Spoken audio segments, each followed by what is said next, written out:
Bapa kami yang di surga, dimuliakanlah namamu, dikuduskanlah namamu, datanglah kerajaanmu, jadilah kehendakmu di atas bumi seperti di dalam surga. Berilah kami rezeki pada hari ini, dan ampunilah kesalahan kami, seperti kami pun mengampuni yang bersalah kepada kami. Dan janganlah masukkan kami ke dalam percobaan, tetapi bebaskanlah kami dari yang jahat, sebab Engkaulah Raja yang mulia dan berkuasa untuk selama-lamanya. Amin. Ulangan pasal 32, nyanyian Musa. Pasanglah telingamu, hai langit, aku mau berbicara, dan baiklah bumi mendengarkan ucapan mulutku. Mudah-mudahan pengajaranku menitik laksana hujan, perkataanku menetes laksana embun, laksana hujan renai ke atas tunas muda, dan laksana dirus hujan ke atas tumbuh-tumbuhan. Sebab nama Tuhan akan kuserukan, berilah hormat kepada Allah kita, gunung batu yang pekerjaannya sempurna. Karena segala jalannya adil, Allah yang setia dengan tiada kecurangan, adil dan benar Dia. Berlaku busuk terhadap Dia, mereka yang bukan lagi anak-anaknya yang merupakan muda, suatu angkatan yang bengkok dan belat-belit. Demikianlah engkau mengadakan pembalasan terhadap Tuhan, hai bangsa yang bebal dan tidak bijaksana. Bukankah Ia Bapamu yang menciptakan engkau, yang menjadikan dan menegakkan engkau? Ingatlah kepada zaman dahulu kala. Perhatikanlah tahun-tahun keturunan yang lalu. Tanyakanlah kepada ayahmu, maka ia memberitahukannya kepadamu.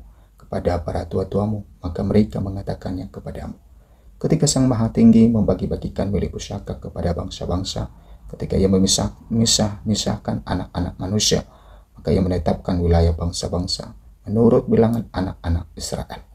Tetapi bagian Tuhan ialah umatnya, Yakub ialah milik yang ditetapkan baginya. Didapatinya dia di suatu negeri, di padang gurun, di tengah-tengah ketandusan dan auman padang belantara. Dikelilingnya dia dan diawasinya, dijaganya sebagai biji matanya. Laksana Raja Wali menggoyang, bangkitkan isi sarangnya, melayang-layang di atas anak-anaknya, mengembangkan sayapnya, menampung seekor dan menundukkannya di atas kepaknya. Demikianlah Tuhan sendiri menuntun dia, dan tidak ada Allah asing menyertai dia. Dibuatnya dia berkendaraan mengatasi bukit-bukit di bumi dan memakan hasil dari ladang. Dibuatnya dia mengisap madu dari bukit batu dan minyak dari gunung batu yang keras, dadi dari lembu sapi dan susu kambing domba, dengan lemak anak-anak domba dan domba-domba jantan dari Basan dan kambing-kambing jantan dengan gandum yang terbaik, juga darah buah anggur yang berbuih engkau minum. Lalu menjadi gemuklah Yesurun dan menendang ke belakang. Bertambah gemuk engkau gendut dan tambun. Dan ia meninggalkan Allah yang telah menjadikan dia. Ia memandang rendah gunung batu keselamatannya. Mereka membangkitkan cemburunya dengan Allah asing. Mereka menimbulkan sakit hatinya dengan dewa kekejian. Mereka mempersembahkan korban kepada roh jahat yang bukan Allah, kepada Allah yang tidak mereka kenal, Allah baru yang belum lama timbul, yang kepada nenek moyangmu tidak gentar. Gunung batu yang memperanakan engkau, telah kau lalaikan dan telah kau lupakan Allah yang melahirkan engkau. Ketika Tuhan melihat hal itu, maka Ia menolak mereka, karena Ia sakit hati oleh anak-anaknya lelaki dan perempuan. Ia berfirman, aku hendak menyembunyikan wajahku terhadap mereka, dan melihat bagaimana kesudahan mereka, sebab mereka itu suatu angkatan yang bengkok, anak-anak yang tidak mempunyai kesetiaan. Mereka membangkitkan cemburuku dengan yang bukan Allah.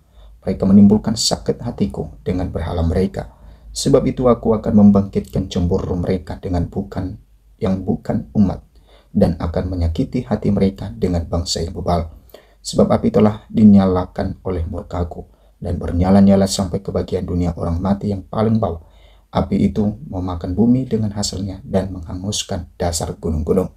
Aku akan menimbun malapetaka ke atas mereka, seluruh anak panahku akan kutembakkan kepada mereka. Apabila mereka sudah lemas karena lapar dan merana oleh demam yang membara dan oleh penyakit sampar, maka aku akan melepaskan taring binatang buas pada mereka dengan racun binatang yang menjalar di dalam debu. Pedang di luar rumah dan kengerian di dalam kamar akan melenyapkan teruna maupun darah, anak menyusu serta orang ubanan. Seharusnya aku berfirman, aku meniupkan mereka, melenyapkan ingatan kepada mereka dari antara manusia. Tetapi aku khawatir disakiti hatiku oleh musuh. Jangan-jangan lawan mereka salah mengerti. Jangan-jangan mereka berkata, tangan kami jaya, bukanlah Tuhan yang melakukan semuanya ini. Sebab mereka itu suatu bangsa yang tidak punya pertimbangan dan tidak ada pengertian pada mereka. Sekiranya mereka bijaksana, tentulah mereka mengerti hal ini dan memperhatikan kesudahan mereka. Bagaimana mungkin satu orang dapat mengejar 1000 orang dan 2 orang dapat membuat lari 10.000 orang, kalau tidak gunung batu mereka telah menjual mereka dan Tuhan telah menyerahkan mereka. Sebab bukanlah seperti gunung batu kita, gunung batu orang-orang itu. Musuh kita boleh menjadi hakim. Sesungguhnya pohon anggur mereka berasal dari pohon anggur Sodom, dan dari kebun-kebun Gomora buah anggur mereka adalah buah anggur yang beracun, pahit gugusannya. Air anggur mereka adalah racun ular dan bisa ular tedung yang keras ganas. Bukankah hal itu tersimpan padaku, termerai dalam perbendaaraanku? Hakulah dalam dendam dan pembalasan pada waktu kaki mereka goyah. Sebab hari bencana bagi mereka telah dekat. Akan segera datang apa yang telah disediakan bagi mereka. Sebab Tuhan akan memberi keadilan kepada umatnya dan akan merasa sayang kepada hamba-hambanya apabila dilihatnya bahwa kekuatan mereka sudah lenyap dan baik hamba maupun orang merdeka sudah tiada. Maka ia akan berfirman, di manakah Allah mereka? Gunung batu tempat mereka berlindung, yang memakan lemak dari korban sembelihan mereka, meminum anggur dari korban curahan mereka. Biarlah mereka bangkit untuk menolong kamu, sehingga kamu mendapat perlindungan. Lihatlah sekarang bahwa akulah Dia. Tidak ada Allah kecuali aku. Akulah yang mematikan dan yang menghidupkan. Aku telah meremukkan, tetapi akulah yang menyembuhkan.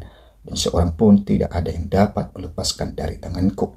Sesungguhnya aku mengangkat tanganku ke langit dan berfirman, demi aku yang hidup selama-lamanya. Apabila aku mengasah pedangku yang berkilat-kilat dan tanganku memegang penghukuman, maka aku membalas dendam kepada lawanku dan mengadakan pembalasan kepada yang membenci aku. Aku akan memabukkan anak panahku dengan darah, dan pedangku akan memakan daging darah orang-orang yang mati tertikam dan orang-orang tertawan dari kepala-kepala musuh yang berambut panjang. Bersorak-sorailah hai bangsa-bangsa karena umatnya, sebab ia membalaskan darah hamba-hambanya, ia membalas dendam kepada lawannya dan mengadakan pendamaian bagi tanah umatnya. Nasihat Musa yang terakhir. Lalu datanglah Musa bersama-sama dengan Yosua bin Nun dan menyampaikan ke telinga bangsa itu segala perkataannya yang tadi.